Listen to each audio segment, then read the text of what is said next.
轻一点好了。那个今天的经文我们放到经文的那个部分，麻烦哈。其实，在今天的经文里面，我们大家来找茬一下，再来找茬一下。其实不是找茬，只是看看里面有没有一些重复出现的字句。先给你1分钟，给你1分钟去找，就是有重复出现的哦。我等一下要问，问了不会要罚写3次啊？没有了。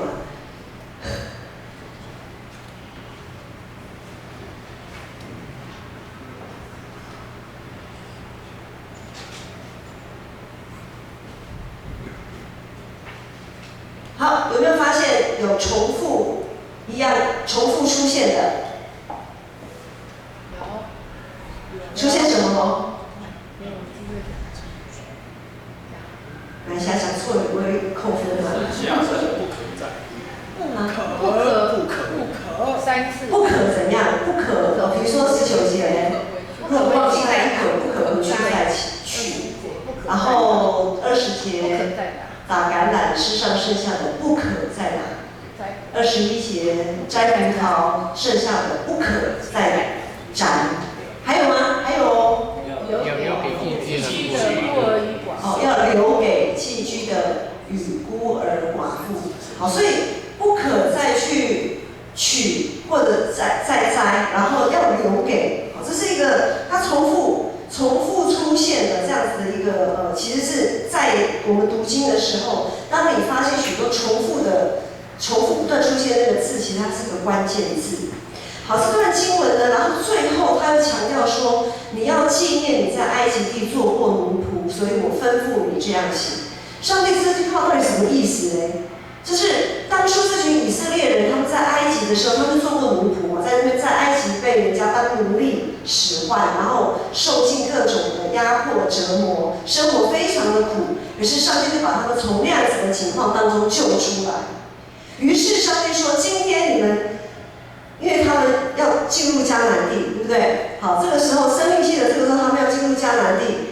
好，上帝说，等到你们进入迦南地那流奶与蜜这么丰富之地的时候，你千万不要忘记，你不要忘记你当初在埃及你做过奴隶，我怎么救你？等到你比较有余的时候，有剩的时候，有多的东西的时候，你要懂得，你也要去救你周遭的人，生活在你当中的人，如果他们也是在困苦当中的时候，你要把他们救出来。好，所以我们在读，我知道不管是社青也好，青少期也好，你们都有在按着新眼光读经的进度，不断的在follow这个进度。好，所以当我们在读到24章，看到许多律例典章条例这些时候呢，我们会发现，不管是娶妻的条例啊，还有不可以拿别人身材的工具，就是那个石磨，有没有？不可以拿那个去来抵押。因为那个是人家的身材器具，你把它拿来抵押了，那人家怎么活啊？类似这样，然后也不可压迫或者是为难那些实在是没办法跟你借钱的人，你不可以给他们好像放高利贷这样子。许许多多的条例里面，我们看到他们都强调了一个上帝强调的人道精神。人道精神，取之有道，付出也有道，要有人道精神。像这样子留给，就是当我们知道说属于自己的一部分，今天的经文里面，在田间收割的庄稼，如果往下一捆，那一捆其实很大的，不是说像我们都知道大卫王他在落魄的时候，对不对？他去田间，还有路德啊，他回到他田间去拾取麦穗，或者是掐麦穗来吃，那都是收割剩下的。就是数量相对比较少，可是这个不是，这个是已经收割好，捆成一大捆，然后被遗落在那边。所以这个意思是说，不管你所留的或忘记的数量有多少，可能是一大捆这么多，也可能是你打橄榄吃上剩下的那零星那些零头，那么少，或者是摘葡萄摘剩下的那么少，不管是多还是少，你都不要觉得不要觉得心疼啊！你要把那些留给需要的人去取用。这样子呢，就是不但符合公平正义的原则，也符合我们讲第10诫。我们有背过第10诫，第10诫的一个精神就是第10诫说，不可贪恋人的妻子，也不可贪图人的房屋、田地、奴婢、牛驴，并他一切所有的，就是不可贪图这个。也就是说，不管是这段经文所讲的，我们如果是会贪图，我们如果会贪心，可能就很容易说啊，我忘了那一大捆没有回去拿，真的是亏大了，一定要马上回去拿。或者是我们在摘葡萄的时候，那些也要摘啊，我们就贪心，贪那些想把它通通摘光，或者是打橄榄，通通都打光。好，如果我们贪心，那些真正需要的人，他们就没有办法取得他们所需要的那个部分。所以这段经文跟10诫、第10诫都在劝勉我们不要太过于贪恋世上的财物。就像当初以色列人他们在旷野捡玛纳，我们在想，玛纳如果捡太多会怎么样？多的部分会怎样？大家都没有表情了。玛纳每天拾取，你们应该对这个很有印象吧？就是捡玛纳来什么？会坏掉嘛，会烂掉嘛。就是每个人只能取自己当天所需要的量，除非你刚好碰到隔天安息日，因为隔天安息日它是什么都不能做的。好，只有在比如说明天是安息日，我今天才可以取2天的分量这样子，不然平日呢就是1天取1天的量。好，我们就这样想，如果玛纳就是这么多，比如说我们现在讲，我们要放眼望去，我们家假如这边有40个人好了，好，天上掉下来40个大饼。好，一个人拿一个大饼。好，如果有人贪心，我拿2个大饼，那一定有一个人怎样？一定有一个人没拿到嘛。好，就是有点类似这个概念，就是当我们如果贪心的时候，我们就不符合圣经的公平正义的这个原则，因为有人拿不到的时候，他就会哀求啊，他会哀哭啊，向谁哀哭？跟上帝哀嚎啊，上帝啊，为什么我没有？大家都有，为什么我没有啊？我好可怜，怎样怎样。啊，这个弟兄这么可怜的向上帝哀哭的这样子一个情况，他所缺乏的这个罪就落在你多买的那个人身上。像24章的第14节、15节，如果你们有对这段经文，你在这一个礼拜读经的过程当中，对这段经文还有印象的话，我来读一次。24章的14节、15节，他这么说：他说，困苦穷乏的雇工，无论是你的弟兄或是在你城里寄居的，你不可欺负他，要当日给他工价，不可等到日落，因为他很穷苦，他把他的心思都放在工价上。啊，你都不给他，一直觉得说啊，不用那么早给，不用那么早给，不用那么快给。如果他因为担心过度而哀求上帝的时候，那这个罪就归你了。好，在14节、15节这边有这样讲，恐怕他求告耶和华上帝的时候，这个罪就归在你的头上了。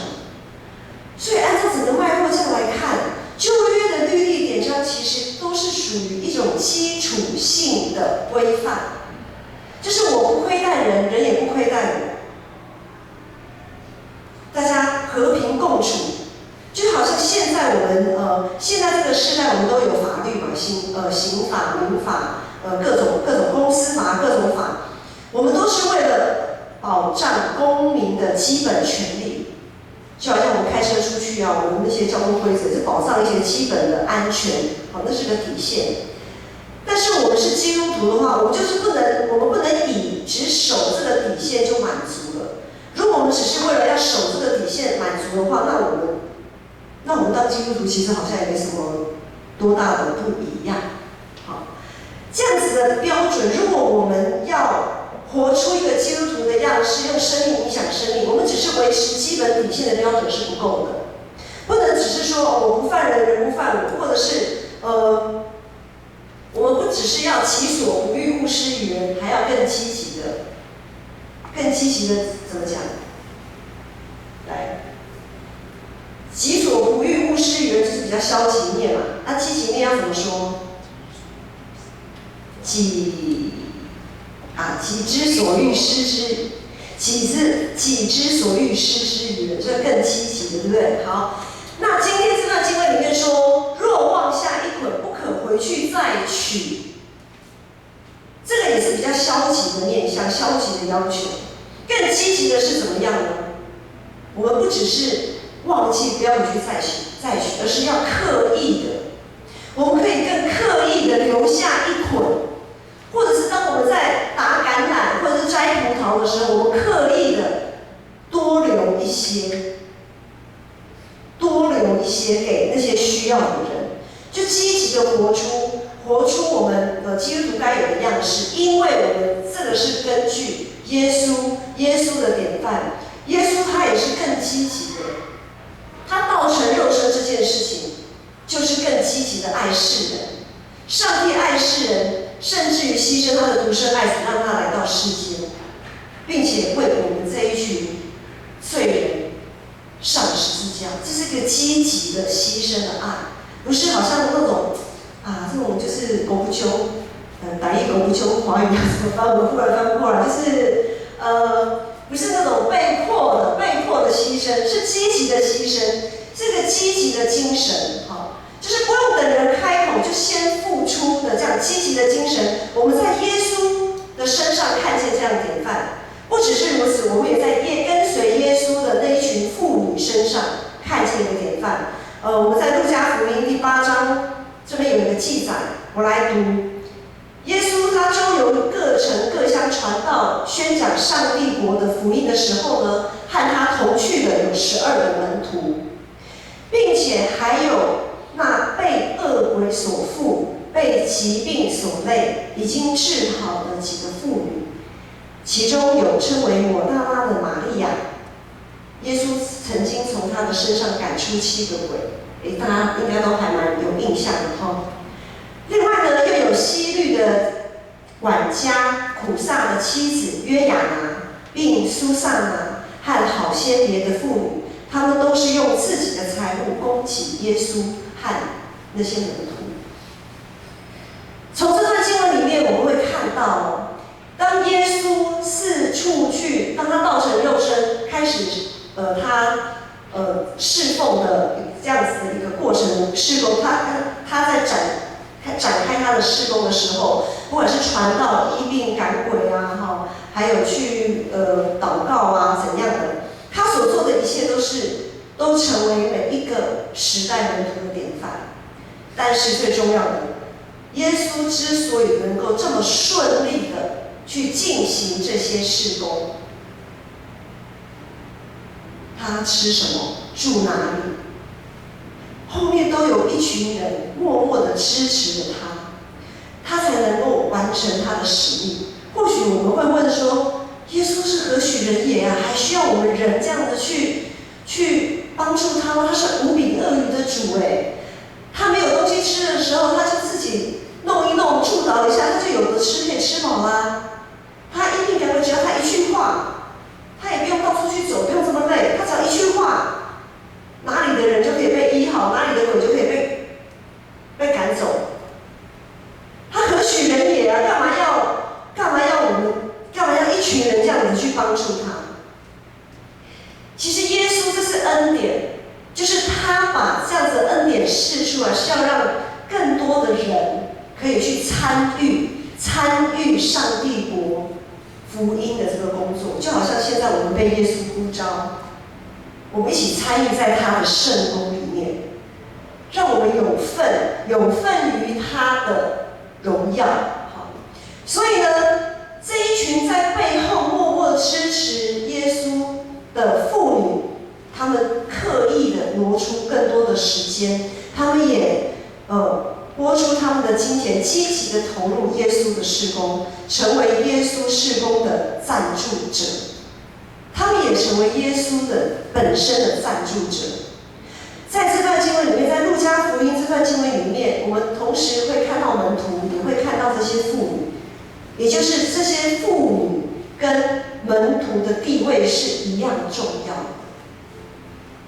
他们的重要性是跟门徒的重要性一样并列，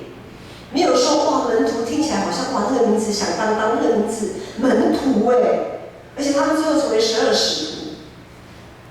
多么的了不起啊！那些妇女，好啦，有几个妇女被提出来，抹大拉的玛利亚、约雅拿、苏珊拿，还有好些别的妇女，就是点，族繁一起被载。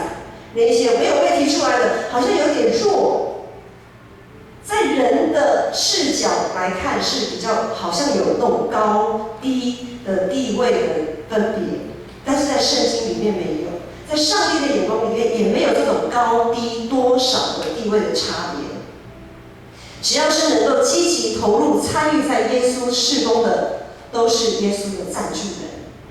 好，那我们回过头来，我们看现在的教会，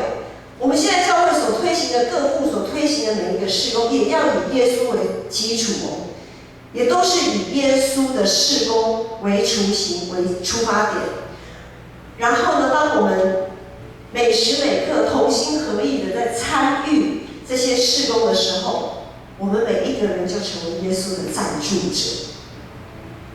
好，首先我们先来看看我们要怎么样成为耶稣的一个赞助者哈，怎么样成为耶稣的 partner 这样子。我们用耶稣的首先我们要用耶稣的话语来装备自己，因为我们要像上个礼拜有讲到，我们都是21世纪的先知，我们要以上帝的话为我们的中心。因为当我们用上帝的话为我们中心的时候，我们所做的事工，我们就会知道这个事情是耶稣他喜悦的，是耶稣他乐意我们去做的，我们就会做的怎么样？我们就不会做的很心虚，好像要人帮忙是在求别人，还要看人的脸色一样。不会，我们就是邀请你，要不要一起来成为耶稣的赞助者？你要不要一起来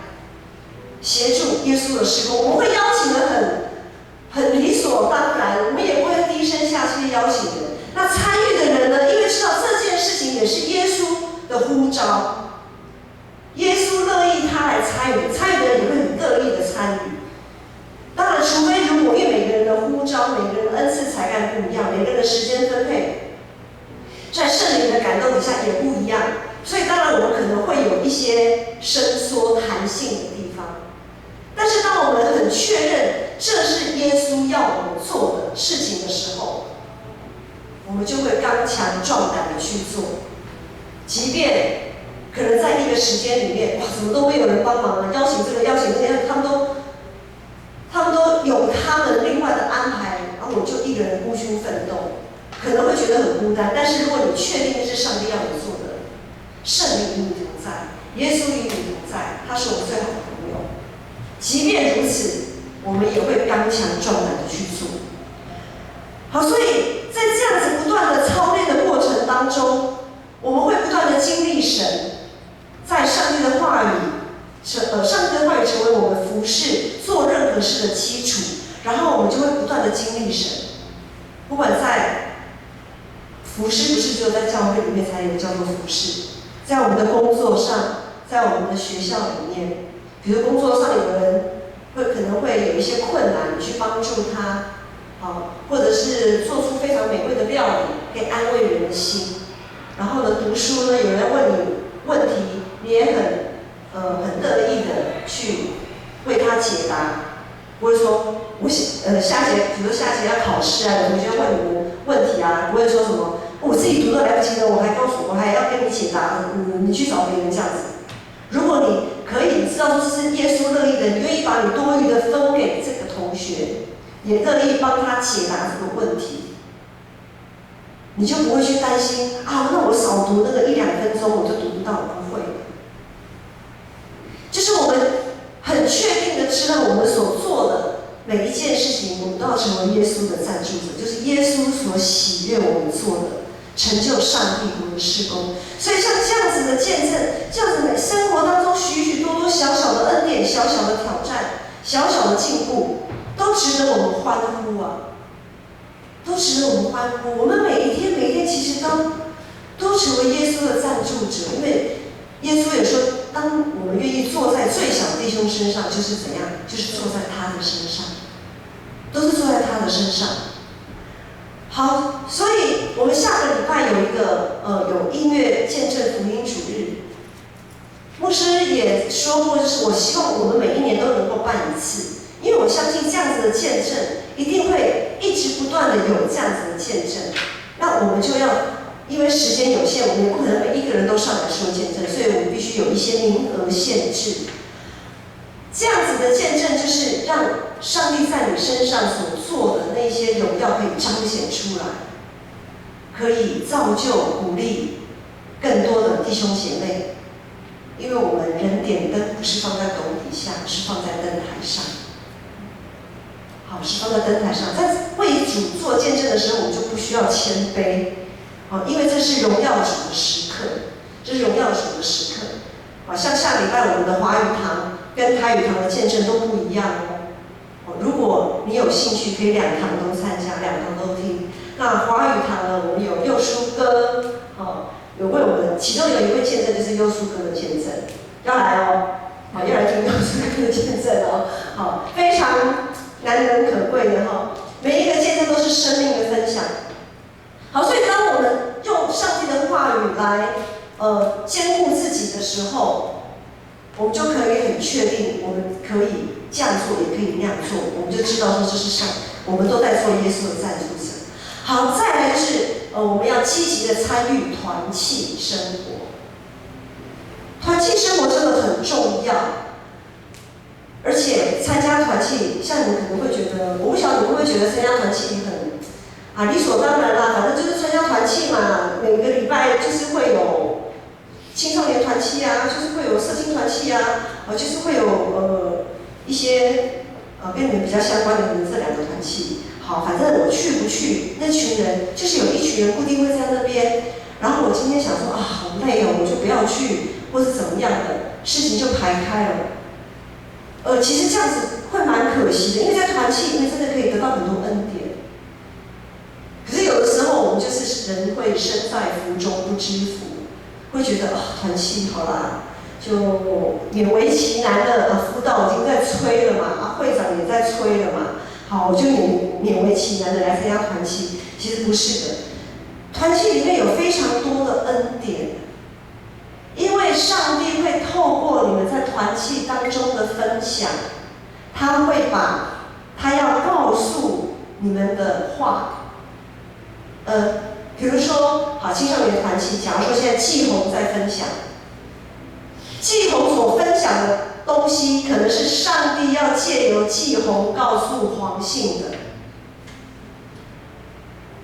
那也有可能祥安在分享的时候，可能上帝会透过祥安的分享，把这样子的分享再告诉其他的人。上帝的话语很奇妙，它不会只是局限在圣经里面，不会只局限在牧师的讲道理，不会只局限在单向的这样子的分享，而是它会更广泛的存在在我们的生活当中，特别是团契，因为团契是奉耶稣的名聚集的一个基督徒的一个团体，是上帝会特别祝福在这样子的一个团契里面。然后当我们彼此分享的时候，就可以彼此分担重担。不一定说只有生命现在过得比较好的人才有资格分享，或者分享比较有利，不是的。当然，如果现在你的生命情况是比较好，你在团契分享的时候，你可以激励别人。激励别人什么？因为今天我能够还不错，在这个阶段我过得还不错，我们都知道人生多少有波浪啊，高高低低。当我现在在高点的时候，也不是因为我有多少的能力，而是靠着上帝，我才能达到这样的高点。好，那今天我是在生命的低点的时候呢，我来参加团契，代表什么？这样子的人是更难能可贵的。当他在生命的低点，他知道他需要紧紧的抓住上帝啊，所以他来参加团契。不是只有高点能够鼓励人，你在低点的时候，你也可以鼓励人，因为当别人看见你，哇，你现在生命这样的情况，你还这么样的紧紧抓住上帝，哇，那对我来讲是个提醒。恐怕我在像你生命这么低点的时候，我会不想参加团契，我会想放弃自己。可是因为你来了，你参与在我们的团契当中，我知道得时不得时都要怎么样，都要来抓住上帝。我们都需要上帝，不论我们在怎么样的生活情况，我们都需要上帝。所以参与在团契当中，那样子的鼓励，那样子的氛围，那样子圣灵的合一的感动，是非常难能可贵的。那样子的恩典不是真的不是世上的东西可以换取的。所以，当我们每一个会友都能够积极参与团契活动的时候，不管你是主理者还是参与者，不管你是分享者还是聆听者，我们每一个人都是耶稣的赞助者。好，然后呢，我们也要留意，最后我们要留意就是，我们教会还有一些有的时候会出借一些场地，会出借给外面的人，我们也会有一些急难救助，还有一些对外奉献，包括我们现在有社区民法族，这一些东西其实就是我们也在今天的经文里面讲到的。我们如果有剩的，我们要留给需要的人。或许你会说，民法族他们应该不缺钱吧，都有退休金啊什么的。我们不要凡事都往金钱方面想，他们的邻里真的是很孤单，很多时候他们的老人家都是一个人在家，或者即便有老伴，两个人有时候也没话讲，一天可能讲不到10句话。即便他们有跟孩子住在一起，孩子可能一整天不在家，又要工作嘛，早出晚归，他们即便是有跟孩子住的，可能都讲不到10句话，那更何况很多人都是没有跟孩子住在一起的，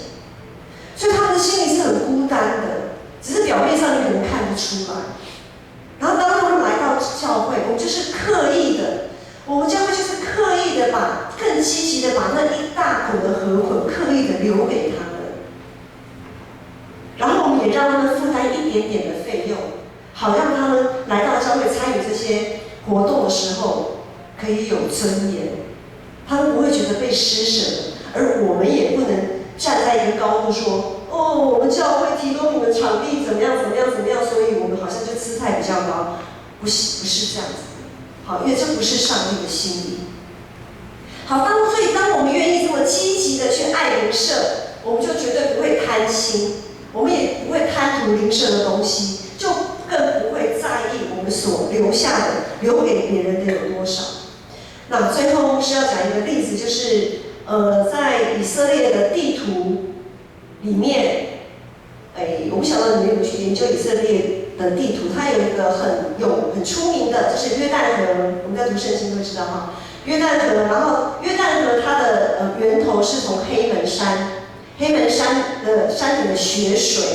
好，然后呢就从黑门山谷一路上游一路往下流，约旦河这样流经过加利利湖、加利利海，因为它是内陆湖嘛，很大的一个内陆湖，它流经了加利利海，然后呢再继续往下流到最后流到了死海。那死海跟加利利海最大的差别是什么？我先讲死海好了。死海呢，它是个只进不出的，它也是个内陆湖。它只有约旦河一直往它这边灌进去，可是到了死海它没有出口。然后它就很多的盐分堆积在那里，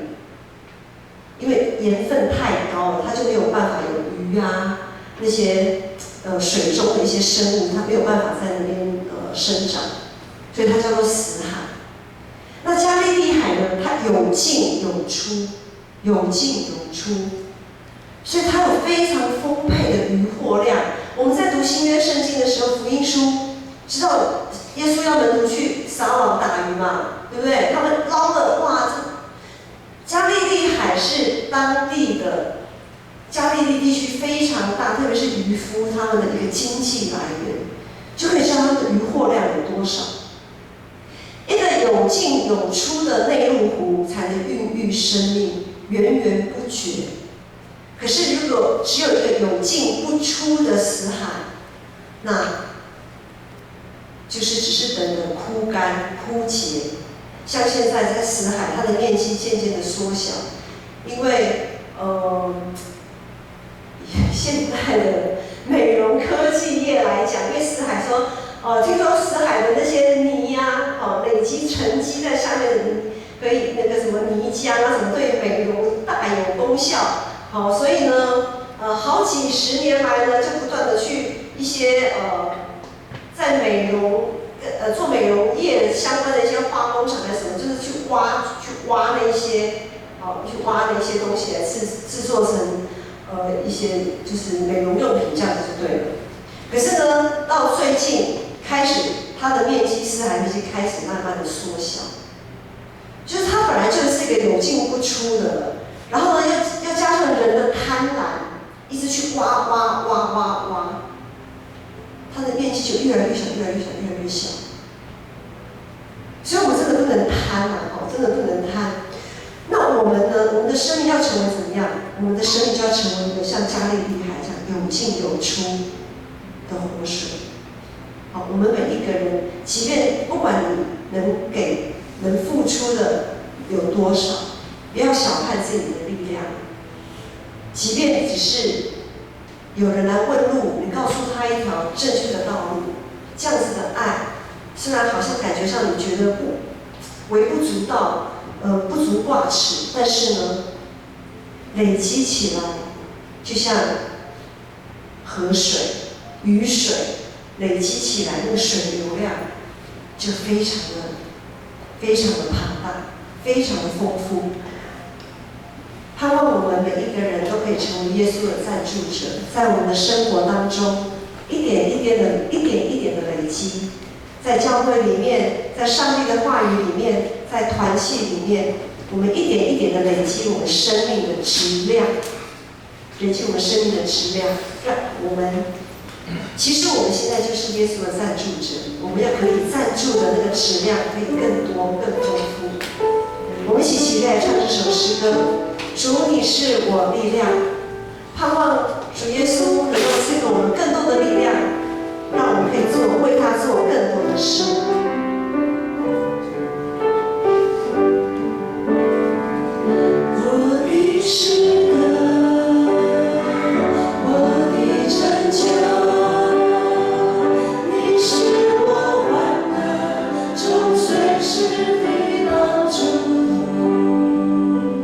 众山怎样为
是的，主，感谢你，我们的盼望都在乎你。主，你的十架成了我们生命的磐石与保障。愿主耶稣基督的恩惠、天父上帝的慈爱、圣灵的扶持与感动，与你们众弟兄姐妹同在，让你们继续可以成为耶稣的赞助者，从今时直到永远。阿们。